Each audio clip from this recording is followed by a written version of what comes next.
perkenalkan, saya Ibnati Nabila Setiawan. Saya Nurita Ramadhani. Saya Yosan Putra Saligan. Saya Muhammad Dauman Firdaus. Saya Fajar Liasa. Kami di sini akan mempersembahkan video pembelajaran dari Pak Deddy Mulyadi pada hari Rabu tanggal 29 Oktober 2020. Selamat menyaksikan. Ya, sistem negara kesatuan, sistem pemerintahan presidensial.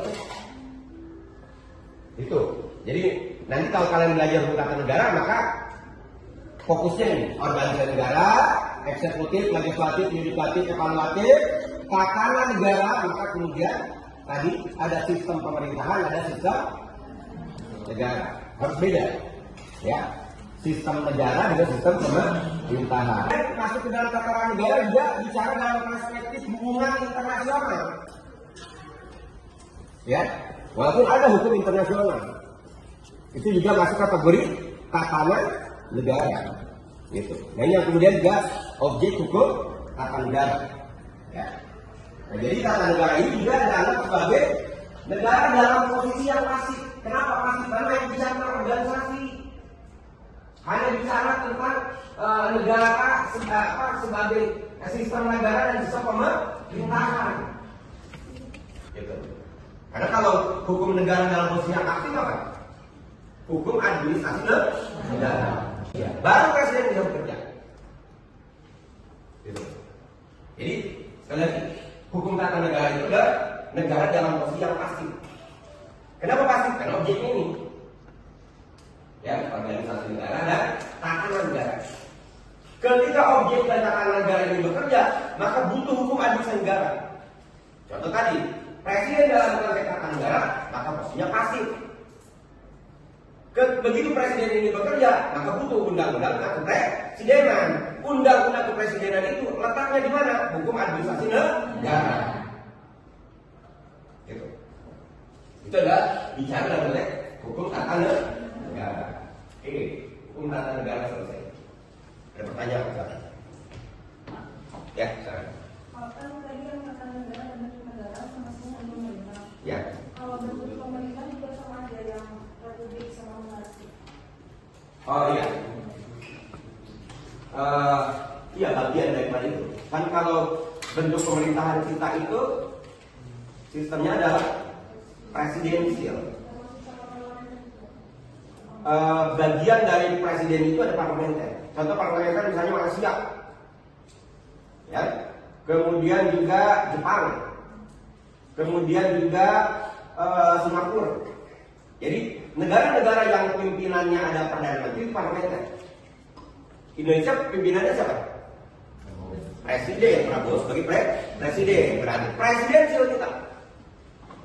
Tapi di dunia ini ada presidensial, ya parlementer. Di satu negara memakai dua sistem, namanya kuasi. Contoh, Jerman. Jerman itu ada kanselir, ada presiden. Kanselir itu sama dengan perdana menteri di Jerman. Ada juga presiden Jerman. Gitu. Jadi mereka membagi, kalau kanselir tugasnya sebagai kepala negara, kalau kanselir kepala pemerintahan. Kalau dalam sistem presidensial di Indonesia, presiden itu dalam sarung tangan ada dua kewenangan, kepala pemerintahan dan kepala negara. Kalau seperti Malaysia bagaimana? Maka dibagi dua kewenangan ini. Perdana Menteri kepala pemerintahan, kepala negaranya siapa? Yang diperkuat langsung di Malaysia. Di Jepang bagaimana? Juga sama. Kepala pemerintahannya itu adalah perdana menteri, ya. Kepala negaranya adalah raja. Di Jepang ada raja. Gitu. Jadi kalau kita Panglima Angkatan Bersenjata itu kewenangan presiden yang tertuang di dalam undang-undang tentang kepresidenan. Gitu. Jadi sistem pemerintahan itu ada presidensi. Oke. Ada apa? Kalau tidak ada kita masuk ke hukum tata usaha negara. Nah ini saya katakan. Kalau hukum tata negara, hukum negara pasif. Hukum administrasi negara atau hukum tata usaha, ya, jadi istilahnya juga ada berapa ya? Gimana lihat? Ada hukum tata usaha, ya. Ada juga orang mengatakan hukum administrasi negara ini yang dipakai di Indonesia.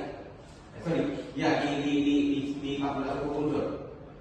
Ya, hukum administrasi negara ini versinya mazhab Unpad. Ya, hukum tata usaha itu mayoritas di universitas di Jawa, GM, UII itu tata usaha. Ya, kalau di Jawa Barat, ya karena mayoritas mazhab Unpad, maka sistemnya adalah istilahnya adalah hukum administrasi negara. Ada juga administratif res, ya, hukum administrasi. Administratif res itu adalah hukum tata pemerintahan. Ini hukum tata pemerintahan, ya. Ada juga administrasi law. Kalau res ini yang kontinental, kalau law ini ada yang law. Jadi istilahnya banyak. Jadi kalau kalian baca buku, ada hukum tata usaha, ada hukum administrasi, ada hukum tata pemerintahan, ini, ya, atau administrasi res, atau administrasi law. Kami bawa hukum administrasi negara. Dalam pemerintahan itu ada presidensi. Ya. Oke. Ada yang lain? Kalau tidak ada, kita masuk ke hukum tata usaha negara. Nah ini tadi saya katakan. Kalau hukum tata negara, hukum negara pasif. Hukum administrasi negara atau hukum tata usaha, ya, jadi istilahnya juga ada berapa ini? Coba lihat. Ada hukum tata usaha. Ya. Ada juga orang mengatakan, kalau dalam bahasa Belanda dikatakan Bijonder-Bringen. Ya, jadi hukum sipil atau hukum privat lebih yang menonjol itu adalah kepentingan orang dan orang atau Bijonder-Bringen. Sementara kalau dalam hukum publik itu adalah kepentingan umum. Di sini, ya, yang menjadi bawahnya atau Algemeen Bringen. Jadi antara Bijonder-Bringen dan Algemeen Bringen ini merupakan baris antara hukum sipil dengan hukum publik, antara hukum privat dengan hukum publik. Jadi barisnya, skatnya adalah dari sisi Bijonder-Bringen dan Algemeen Bringen. Ya, kalau hukum privat maka kepentingan orang dengan orang. Ya. Kalau hukum publik maka kepentingan umum. Itu yang membedakannya, ya, antara hukum privat dengan hukum publik atau Van Apeldoorn mengatakan hukum sipil, ya, kode sipil. Itu yang kemudian kemarin lapangan hukum, ya, lapangan hukum. Berdasarkan penggolongan lapangan hukum yang tradisional, jadi dalam kaitannya dengan lapangan hukum pun tidak ada klasifikasinya. Ya, ada yang dikatakan lapangan hukum tradisional klasik, ya, yang diartikan sebagai penggolongan yang sudah dikenal dan senantiasa dianut dalam tata hukum yang sudah lama ada. Ini dari zaman Belanda dulu, ya, sampai sekarang masih dipakai. Namanya adalah tradisional klasik, terutama di Eropa. Kaitannya dengan sistem hukum Eropa kontinental. Jadi Indonesia kenapa mempergunakan sistem tradisional klasik? Karena sistem kita adalah sistem Eropa kontinental. Jadi itu adalah salah satu reasoningnya, ya. Dan juga dalam tata hukum Hindia Belanda lebih spesifik. Maka dikenal yang pertama, ya, yang masuk lapangan hukum adalah hukum tata negara, ya, sebagai hukum yang masuk kategori hukum publik. Hukum tata negara ini dikatakan sebagai staatsrecht, ya, atau constitutional law. Kalau staatsrecht dalam bahasa Eropa Kalau statre dalam bahasa Eropa kontinental. Kalau bahasa Anglo-Saxon adalah constitutional law. Itu hukum tata negara. Dari si istilah. Ya, jadi sekali lagi, hukum tata negara dalam perspektif Eropa kontinental maka dikenal istilahnya statre. Dalam perspektif sistem Anglo-Saxon maka dikenal constitutional law. Itu yang kemudian bicara dalam perspektif hukum tata negara. Apa hukum tata negara? Ya, dalam konteks tradisional klasik ini, ya, penggolongan tradisional klasik ini, hukum tata negara adalah keseluruhan aturan hukum yang tentang negara, organisasi negara. Jadi di dalam hukum tata negara itu diatur yang pertama adalah tentang organisasi daripada negara. Ya, maka dalam berbicara tentang organisasi negara, maka dalam hukum tata negara meminjam teori dari teori politika dari Montesquieu. Kata Montesquieu organisasi negara itu maka dibagi menjadi 3, eksekutif, legislatif, yudikatif. Itu Montesquieu katakan.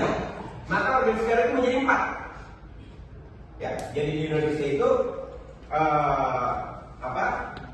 tidak hanya organisasi negara, termasuk juga dalam hal yang lain. Ya, organisasi negara ada 3, teori Montesquieu, tapi di Indonesia ada 4. Apa saja? Nah kan kita ada eksekutif, legislatif, yudikatif, evaluatif. Ada 4 kita. Ada 4 lembaga atau 4 organisasi negara. Gitu, ya. Yang pertama misalnya eksekutif. Siapa saja dalam tata negara, maka mulai dari presiden, gubernur, bupati, wali kota, kepala desa. Eksekutif. Ya, itu masuk organisasi negara. Oke. Legislatifnya siapa saja? MPR, DPR, DPD, DPRD provinsi, kabupaten, kota, BPD. Organisasi negara. Yudikatifnya apa saja? MA, MK, KY, PT, PN. Oke. Evaluatifnya BPK, BPKP, Irwasum, Irwas, Bawaslu provinsi, kabupaten dan kota. Itu organisasi negara. Jadi dalam bahasa Indonesia, maka organisasi negara ini menjadi 4. Jadi istilahnya adalah teori politika plus. Hari ini juga izin saja plus. Ya, jadi hukum tata negara pun juga plus juga. Nah ini, ya. Kemudian yang kedua, hukum tata negara ini kaitannya dengan tatanan negara. Ya, tatanan tentang tatanan negara itu maka bisa diartikan sebagai negara, sistem negara dan ada sistem, ada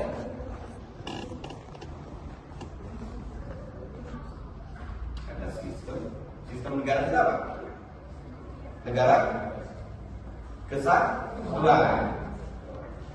Sistem negara itu apa lagi? Kalau presidensial itu apa? Sistem pemerintahan, ada sistem negara. Jadi ada 2. Tatanan negara ini bisa dilihat dari 2 perspektif. Ya, yang pertama adalah sistem pemerintahan. Ya, sistem pemerintahan adalah negara kesatuan. Maka ada pemerintahan pusat dan pemerintahan daerah. Ya, daerah kemudian dibagi provinsi, kabupaten dan kota, desa. Itu sistem pemerintahan. Sistem negara, maka negara kita negara kita negara dengan sistem presidensial. Ya, kepala negaranya adalah presiden. Jadi itu adalah bicara tentang tatanan ke negara. Jadi objek hukum tata negara, ya, atau statre atau kondisional ini ada 2. Yang pertama organisasi negara yang dikenal sebagai penggolongan yang sudah dikenal dan senantiasa dianut dalam tata hukum yang sudah lama ada. Ini dari zaman Belanda dulu, ya, sampai sekarang masih dipakai. Namanya adalah tradisional klasik. Internasional. Ya, walaupun ada hukum internasional, itu juga masuk kategori tata negara. Gitu. Nah ini yang kemudian juga objek hukum tata negara. Ya. Nah jadi tata negara ini juga dianggap sebagai negara dalam